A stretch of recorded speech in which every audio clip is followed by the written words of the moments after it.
के बेहद परम परम परम महाशांति है, महाशांति है, महाशांति है। बेहद విశ్వ సేవాదారి, విశ్వ కళ్యాణకారి, పరిశీలన శక్తి కలిగినటువంటి ఆత్మలకు పరిశీలన శక్తి ఎవరి దగ్గర అయితే ఉంటుందో వారు ఎవరిని పెడితే వాళ్ళను తండ్రి అని ఒప్పుకోరు. బాప్ అని ఒప్పుకోవటము అంటే జ్ఞానపరంగా గుర్తించటం. జ్ఞాన్ హీ బాప్కి పేచాన్ అంటారు. అంటే ఎవరైతే బేహద్ అనంత విశ్వాల యొక్క జ్ఞానం చెప్తున్నారో ఆయనే బేహద్ తండ్రి.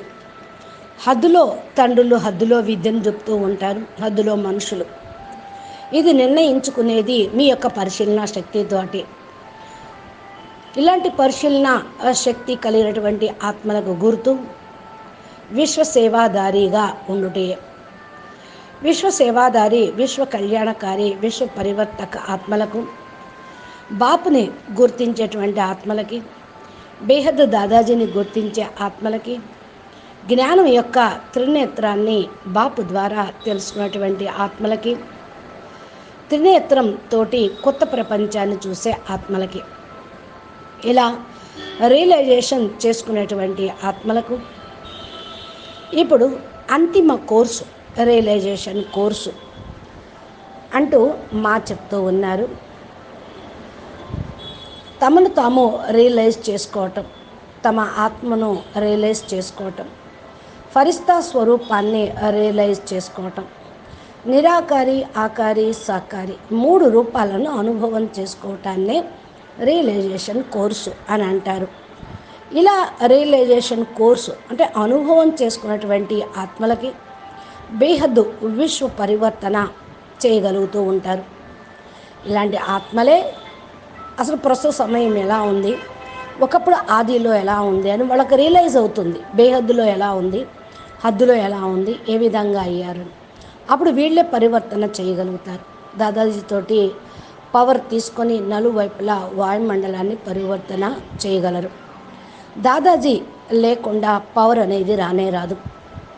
దాదాజీ స్మృతిలోనే పవర్ వస్తూ ఉంటుంది. దాదాజీతోటి కనెక్షన్ జోడించడంతో పవర్ అనేది లభిస్తూ ఉంటుంది. స్మృతి లేకుండా మరి దాదాజీ స్మృతి లేకుండా సూది కూడా ఎత్తేటువంటి శక్తి ఎవరికీ ఉండదు. మరి ఇది ఎంత ఈజీ అసలు. కానీ మీ లోపల కరెంట్ అనేది రాకపోతే, పవర్ లేకపోతే, లైట్ హౌస్, పవర్ హౌస్ యొక్క ఠికానా లభించకపోతే మీరు భ్రమిస్తూనే ఉంటారు. ఏ వైపు నుండైనా సరే మీరు ఎలాగైనా సరే Dadaji light house, power house గమ్యాన్ని ఒక్కటే అని గుర్తించేటువంటి విశేషమైన ఆత్మలకి శక్తి తీసుకున్నటువంటి విధి విధానం ఏదైతే నేను చెప్తూ ఉన్నానో ఆత్మలకి, ఆత్మ అనేది అతి సూక్ష్మమైన సూది మొన కంటే కూడా కార్బన్ రెట్లు అతి చిన్నది. ఆత్మ పరమాత్మల యొక్క కనెక్షన్ని జోడించాలి. బేహద్కే బేహద్ కళలో పవర్ అనేది తీసుకోవాలి. మన ఆత్మ లోపల ఆ శక్తి అనేది రావాలి, బలం అనేది రావాలి, అయస్కాంత శక్తి అనేది మీరు పొందాలి. ఎనర్జీ అప్పుడు వస్తూ ఉంటుంది, శక్తి కూడా వస్తూ ఉంటుంది. అది అయస్కాంతం శక్తి, అందరినీ మీ వైపు లాగబడేది. బాపూజీ దాదాజీ యొక్క అయస్కాంతం యొక్క శక్తి మన లోపలికి వచ్చేస్తుంది. ఏ విధంగా భగవంతుడు అందరినీ ఆకర్షిస్తూ ఉంటారో అదే విధంగా మీరు కూడా ఆకర్షించగలరు. ఏ యొక్క ఆత్మను మనము స్మృతి చేస్తూ ఉన్నాము ఆ స్మృతి ద్వారా నిస్సంకల్పంగా కాగలుగుతాము. ఏ శక్తి బలాన్ని మన ఆత్మ లోపలికి తీసుకొని వస్తూ ఉందో అలాంటి శక్తిని మీరు పొందాలి. ఎవరైనా సరే మీరు స్మృతిలోకి తెచ్చుకోవాలి. సంకల్పం అప్పుడు నడిపించటం కూడా బంద్ అవుతుంది. ఇలాంటి స్థితిని తయారు చేసుకోండి. మనము సుఖశాంతుల్ని ఇవ్వగలగాలి. భారత్ యొక్క మ్యాప్ పైన పరం శాంతి వైబ్రేషన్ను వేయండి. భారత్ యొక్క మ్యాప్ ఎగ్దం పూర్తిగా తెల్లటి పాల లాంటి లైట్ పరం ప్రకాశం కనిపిస్తూ ఉండాలి. భారత్ లోపల లైట్ నిండి ఉంది. భారత్ ఆధ్యాత్మిక కేంద్రంగా తయారైపోయింది. ఎక్కడి నుండి ఈ లైటు బయటకు వస్తూ ఉంది, ఎవరి ద్వారా వస్తూ ఉంది, ఎలా వస్తుంది అనేది అర్థమవుతుంది. వాయుమండలంలో నుండి వాళ్ళు ఆ పరం శాంతిని ఫీలింగ్ పొందుతూ, అనుభవం పొందుతూ ఉంటూ ఉంటారు. ఇదంతా బేహద్ పిల్లల చేసేటువంటి సేవ. దాదాజీ యొక్క అక్కుట్ ఖజానా దాదాజీ మీకు ఇచ్చారు. లెక్కలేనంత శక్తులు ఇచ్చారు, బేహద్ శక్తులు ఇచ్చారు. ఆ శక్తుల్ని యూజ్ చేసుకునేటువంటి సమయం బాపూజీ మనకి ఇప్పుడు ఇచ్చారు. ఆ శక్తుల్ని ఉపయోగించుకొని విశ్వ కళ్యాణం కొరకు ఉపయోగించండి, వినియోగించండి. విశ్వ కళ్యాణకారిగా అప్పుడు మీరు కాగలుగుతారు. విశ్వ కళ్యాణం అనే సంకల్పం చేయటంతో ఆ సంకల్పంలో బేహద్ పవరు ఉంటే ఆ సంకల్పం అనేక ప్రదేశాల్లోకి, విశ్వాంతరాల్లోకి, అనంతకోటి బ్రహ్మాండాల్లోకి వ్యాప్తి చెందుతూ ఉంటుంది. ఇలా వ్యాప్తి చెందటమే సదా ప్రాప్తిని పొందటం, సేవ చేయటము, విశ్వ కళ్యాణం చేయటము. ఒక్కసారి మనము సంకల్పం వదిలేస్తే పైనుండి అన్ని చోట్లకు వెళ్ళిపోతూ ఉంటుంది. సంకల్పం అనంతానంత సంకల్పమై దాదాజీ పవర్ తోటి అది వెళ్ళిపోతూ ఉంటుంది. అదంతటా అదే వ్యాపిస్తూ ఉంటుంది, ఆటోమేటిక్గా వెళ్ళిపోతూ ఉంటుంది. ఇది స్ప్రెడ్ అవుతుంది, తరంగాల్లాగా వైబ్రేషన్స్ వెళ్ళిపోతూ ఉంటాయి. మీరు ఒక్కసారి టేపు నడిపిస్తే అదే కంటిన్యూషన్గా ఎలా నడుస్తూ ఉంటుందో అదేవిధంగా మీ సంకల్పం బయటికి వచ్చినప్పుడు మొత్తం ఈ విధంగా వెళ్ళిపోతూ ఉంటుంది. ఇప్పుడు దాదాజీ ఏదైతే మనకు సమయం ఇచ్చారో ఆ సమయంలో మనం పరం పవర్ని పొందుటకు కనెక్షన్ జోడిస్తూనే ఉండాలి. ఆత్మ పరమాత్మల యొక్క కనెక్షన్ జోడించాలి. మన లోపల పవర్ వచ్చేస్తుంది. అవ్యక్త ఫరిస్తాల యొక్క సభ, బేహద్ బాపూజీ యొక్క పిల్లలము, దాదాజీ పిల్లలము అవ్యక్త ఫరిస్తాల సభలో ఉన్నాం. ఆత్మలందరూ కూడా సుఖము శాంతి యొక్క శక్తిని వ్యాప్తి పొందుతూ ఉన్నారు. వరదానం తీసుకొని తృప్తి అనేది పొందాలి. జన్మ జన్మాంతరాల ప్యాసి ఆత్మలకు దప్పికను తీర్చాలి.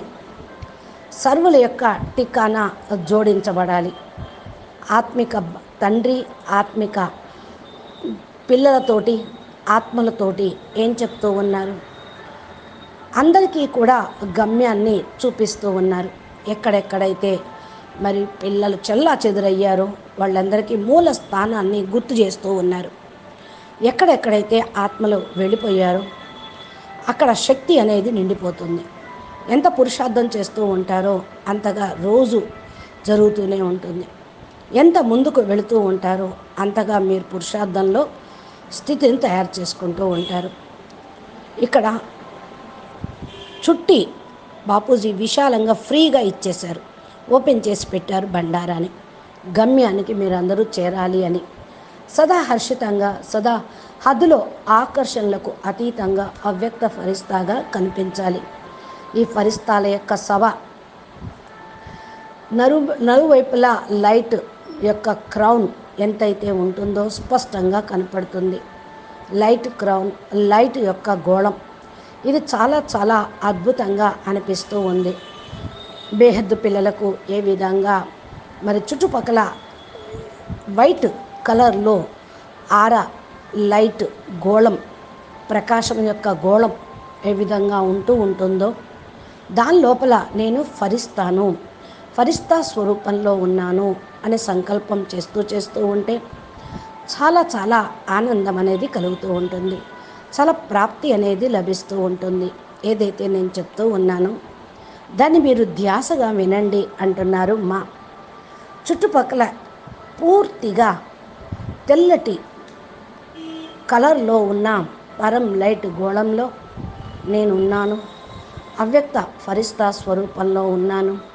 తెల్లటి కలర్లో ఉన్న ఫరిస్తా. ఇలాంటి అనుభూతిని మీరు సదా నడుస్తూ తిరుగుతూ పొందుతూ ఉండండి. ఫరిస్తాల యొక్క సభ, ఫరిస్తాలు నలువైపులా లైట్ క్రౌన్ని ఎంత స్పష్టంగా కనపడుతూ ఉంటుందో. క్రౌన్ అంటే కిరీటం. దేవతలకు ఫరిస్తాలకు పవిత్రతా కిరీటం, తెల్లటి కిరీటం వెనకాల ఉన్నట్టు చుట్టూ ఉన్నట్టు మనకు చిత్రాల్లో చూపిస్తూ ఉంటారు.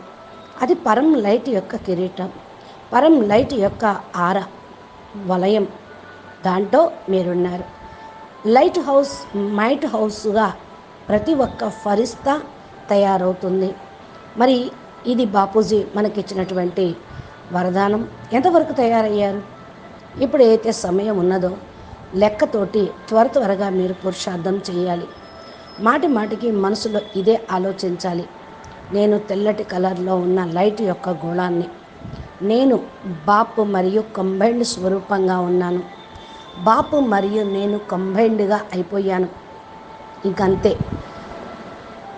అన్నిటికంటే కూడా బెస్ట్ విషయం ఇదే.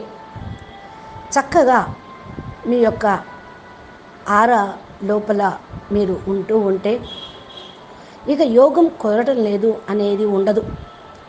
ఎంతవరకు మీరు ఫరిస్తా లైట్ స్వరూపం మైట్ స్వరూపంగా అయిపోతారో దాన్ని చూసి బాపూజీ కూడా ఖుషి అవుతారు. వర్తమాన సమయం సంగమయుగంలో ఫరిస్తా సమానంగా మనం అయిపోతే నెంబర్ వారీగా అందరూ అవుతూ ఉంటారు. ప్రతి ఒక్కరూ తమ తమ స్థితి ప్రమాణంగా సతో ప్రధానంగా అవుతూ ఉంటారు. ఇక్కడ కూడా పురుషార్థి ఫరిస్తాలుగా అయ్యి స్టేజ్ని మీరు పొందండి. తప్పకుండా ఈరోజు బాపు ప్రతి ఒక్క రిజల్ట్ని చూస్తూ ఉన్నారు. ప్రతి ఒక్క ఆత్మ యొక్క రిజల్ట్ను చూస్తూ ఉన్నారు.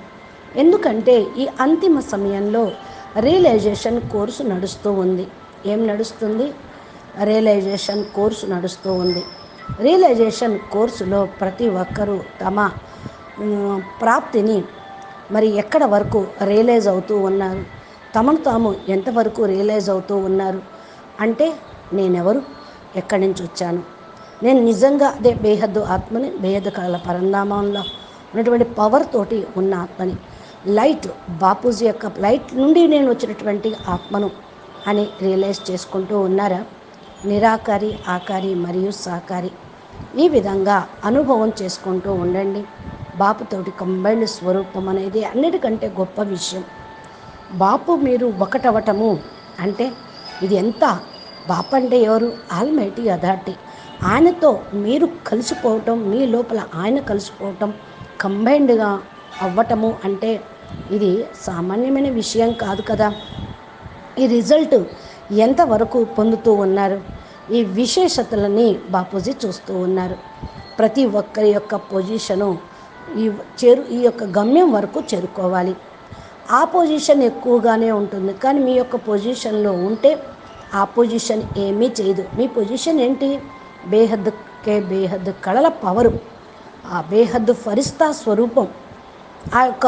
ఆ పొజిషన్లో మీరు ఎప్పుడూ ఉంటే ఎవ్వరూ మిమ్మల్ని ఆపోజిషన్ చేయలేరు. పాత దేహము, పాత ప్రపంచము, స్మృతి ఎంతవరకు అయితే మీరు ట్రాన్స్ఫర్ చేసుకోరు అంతవరకు ఇబ్బంది పెడుతూ ఉంటుంది. మీరు ట్రాన్స్ఫర్ అయిపోయారు, పైకి వెళ్ళిపోయారు. ఆకారి, నిరాకారి, సాకారి, బేహద్ గళాల పవరు, ఫరిస్తా స్వరూపము. ఇంకేంటి? ఇంకా ఇక యాంటీ అనేది లేదు, ఆపోజిషన్ అనేది లేనే లేదు. ట్రాన్స్ఫర్ అయిపోతే తప్పకుండా మరి ట్రాన్స్పరెంట్గా అయిపోతారు. ట్రాన్స్పరెంట్ అంటే మీ లోపలే వారి యొక్క ప్రతిబింబం కనపడుతుంది. ఫరిస్తా ట్రాన్స్పరెంట్గా ఉంటూ ఉంటారు, హల్కాగా, తేలిగ్గా, పరం లైట్ స్వరూపంగా ఉంటూ ఉంటారు. ఇది ప్రాక్టికల్ స్వరూపంగా తయారు కావాలి. బాపు యొక్క 3 రూపాలే మీ కూడా 3 రూపాలు. బాపు టీచర్ సద్గురు రూపంలో పాలన చేస్తూ ఉన్నారు, విద్య బోధిస్తూ ఉన్నారు. మరి మనం రిటర్న్గా సద్గురువుకి గురుదక్షిణగా ఏమి ఇవ్వాలి? వాస్తవంగా గురుదక్షిణ ఇస్తారు కదా గురువు దగ్గర విద్య నేర్చుకున్న శిష్యులందరూ. కాబట్టి ఇప్పుడు మీరు ఆది నుండి అంతిమం వరకు బాపు నుండి మరి ఏదైతే ప్రాప్తిని పొందారో, వరదానాలు పొందారో అది సాకారం చేసి మరలా పూర్తిగా నిభాయిస్తూ ఆ స్వరూపాన్ని ఎంతవరకు చేరుకున్నారో చూసుకోండి.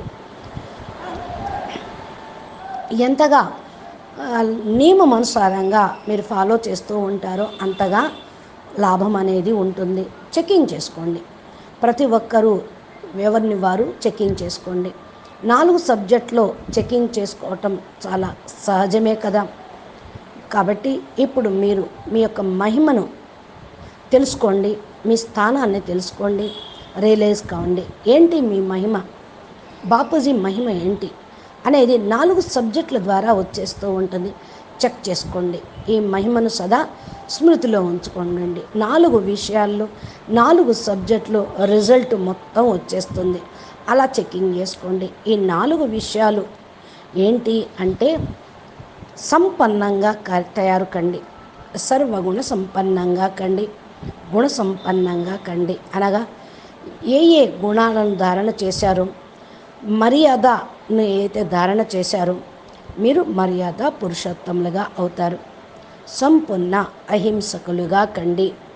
సంకల్పం ద్వారా ఆత్మను కూడా, ఏ ఆత్మను కూడా దుఃఖాన్ని ఇవ్వకండి, దుఃఖ పెట్టకండి. ఇది కూడా హింసే. సంకల్పం ద్వారా ఇతరులని కష్టపెట్టడం కూడా హింసే. సంపూర్ణ అహింసకులు అనగా సంకల్పం ద్వారా దుఃఖాన్ని ఇవ్వకపోవటమే సంపూర్ణ అహింసకులు అని అర్థం.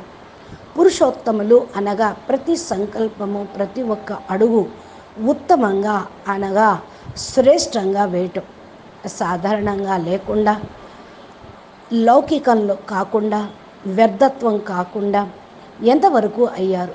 ప్రతి ఒక్కటి లౌకికంగా సాధారణంగా ఉంటే మీరు విశేషమైన స్పెషల్ కేటగిరీగా ఎలా అవుతారు? అందుకని సదా స్మృతిలో ఉంచుకోండి. ఒకే ఒక్క సంకల్పం పరిశీలన శక్తి, 2 స్వయం పరివర్తన చేసుకునే శక్తి, స్వయం మిమ్మల్ని మీరు మార్చుకునే శక్తి. తమ స్టేజి ఎంతవరకు తయారైంది, మనం బాపుతోటి కంబైన్డ్ స్వరూపంగా ఎంతవరకు అయ్యాము, మరలా పరివర్తన శక్తిని ఎంతవరకు ఉపయోగించుకున్నాం. ఈ 2 శక్తుల్ని సదా పరిశీలించుకోండి. మీ లోపల ఏ లోటు, ఏ బలహీనత అనేది ఉండరాదు. పరిశీలించుకోండి. రెండోది, తమ లోపల పరివర్తన అనేది తీసుకురావాలి. బాపు యొక్క సాంగత్యం యొక్క రంగులో ఉంటూ ఉంటే బాపు స్వరూపాన్ని మీరు ధారణ చేయగలుగుతారు. రంగరించబడిపోతారు. బాపే మీరైపోతారు. మీ ద్వారా అందరికీ బాపే కనపడుతూ ఉంటారు. ఇలా విశ్వ పరివర్తన చేసే విశేషమైన పిల్లలకి, విశేషమైన సేవాదారి పిల్లలకి బేహద్దు విశ్వ సేవాదారి మా ఎప్పుడూ కూడా ప్రేమిస్తూనే ఉంటారు, ప్రీస్మృతులు చెప్తూనే ఉంటారు. ఇలాంటి వారికి నమస్కారం కూడా చెప్తూ ఉంటారు అని అంటున్నారు మా. అచ్చా, పరం శాంతి, నమస్తే, ధన్యవాదాలు. బేహద్కే బేహద్ పరం పరం పరం, మహాశాంతి హై, మహాశాంతి హై, మహాశాంతి హై. బాపూజీ దశరథ్ భాయ్ పటేల్ తెలుగు ఛానల్లో మా చెప్పేటువంటి దివ్య సందేశాలు రోజు ఇన్స్పిరేషన్, మోటివేషన్గా మన ముందుకు తీసుకెళ్ళటానికి, బాపు సమానంగా అగుటకు, బాపు దగ్గరికి చేర్చుటకు చాలా ఉపయోగపడతాయి. బాప్ అంటే ఎవరో చెప్పేది తల్లే. తల్లి యొక్క దీవెన, తల్లి యొక్క పాలన, తల్లి యొక్క శిక్షణ మన్ని ఉన్నతంగా తీర్చిదిద్దుతూ ఉంటుంది. కాబట్టి మా యొక్క వీడియోలు చూడండి, లైక్ చేయండి, కామెంట్ పెట్టండి. పరం శాంతి, నమస్తే.